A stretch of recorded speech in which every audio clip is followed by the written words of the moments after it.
तो पॉस्चर में हम किन चीज़ों का ध्यान रखना चाहिए रूटीन में? मैं कहीं पर पढ़ रही थी कि जैसे पहले हम कहते थे कि आपको ऐसे बैठना चाहिए, स्ट्रेट ये होना चाहिए, लेकिन कहीं पे मैंने पढ़ा था कि या शायद आई थिंक कोई पॉडकास्ट में ही देखा था, उसमें ये था कि नहीं, आपको ऐसे स्ट्रेट नहीं बैठना चाहिए, वो आपको प्रॉब्लम कर सकता है। अब बेटर तो आप ही बता पाएंगे कि sitting straight is actually not recommended for long periods.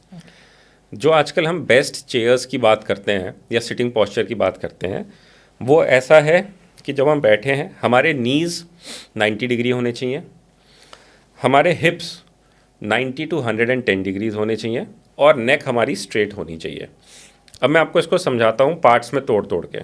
इसका मतलब ये है कि जब आप बैठे हैं, जब आपके नीज़ आप मोड़ के बैठते हैं, it is the most comfortable position for your knee as well as for your pelvis muscles. दूसरा, जब हम 110 डिग्री स्लैंट कर रहे होते हैं, 90 degree is not recommended, 110 degree वो पोजीशन है जिसमें आप थोड़ा सा पीछे होकर बैठे हैं। उसमें आपकी स्पाइन जो है मैक्सिमली रिलैक्स्ड होती है और आपके स्पाइन की डिस्क जो है उनसे लोड कम हो जाता है। एंड व्हेन वी से 90 डिग्री फॉर द नेक, इसका मतलब ये है कि आप सीधे देख के बात करें। 90 डिग्री वो पोजीशन है नेक की जिसमें कि सबसे कम प्रेशर आता है हमारी डिस्क पे। उसके सिवा कोई भी पोजीशन, जैसे अगर मेरे को नीचे कुछ देखना है, उसमें प्रेशर पड़ता है। इसके सिवा जो लोग बैक पेन के मरीज़ हैं, उनको हम कहते हैं कि जब आप बैठे हैं आपको ऐसी चेयर यूज़ करनी है जिसमें आर्म रेस्ट हो। आर्म रेस्ट वाली चेयर से फ़ायदा ये होता है, जैसे अगर मेरी अभी मैं बैठा हूँ, एल्बोज टिकी हुई हैं, तो मेरी बैक से प्रेशर कम हो गया क्योंकि एल्बोज टिकी हैं। अगर बिना आर्म रेस्ट की मैं चेयर पे बैठ रहा हूँ तो मेरे को आर्म्स ऐसे करके बैठनी पड़ेंगी। They will be hanging from my body and the entire load would come on my spine. तो बैक पेन के मरीज़ों को हम खास तौर से कहते हैं आर्म रेस्ट वाली ही चेयर आपको यूज़ करनी है। बैक स्लैंट 110 डिग्री होना चाहिए। उसमें भी जो लंबा टाइम ऑफिस में बैठने वाले हैं, जो प्रोफेशनल अगर चेयर यूज़ करना चाहते हैं, वी से उसमें हेडरेस्ट भी होना चाहिए। A headrest which should be long enough और tall enough to reach to the back of your head, ताकि आप जब रिलैक्स करना चाहें आप आराम से पीछे करके अपनी गर्दन को रिलैक्स कर पाएँ, ताकि आपके नेक का पोस्चर मेंटेन रहे। तो सारी जो ऑफिस चेयर्स होती हैं वो आजकल इसी कंसेप्ट्स पे बनती हैं कि आपकी बॉडी के इन अर्गोनॉमिक्स को मेंटेन कर पाएँ।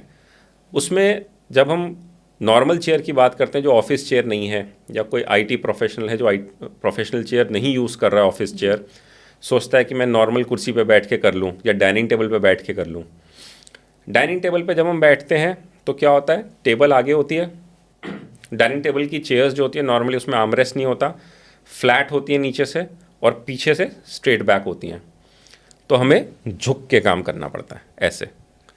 उसमें दिक्कत ये पड़ती है, जो स्पाइन की अर्गोनॉमिक्स है उसकी जो स्टडीज़ हैं वो ये बताती हैं हमारी स्पाइन पे सबसे कम प्रेशर होता है जब हम सीधा लेटे हुए हैं, मतलब बेड पे लेटे हुए हैं।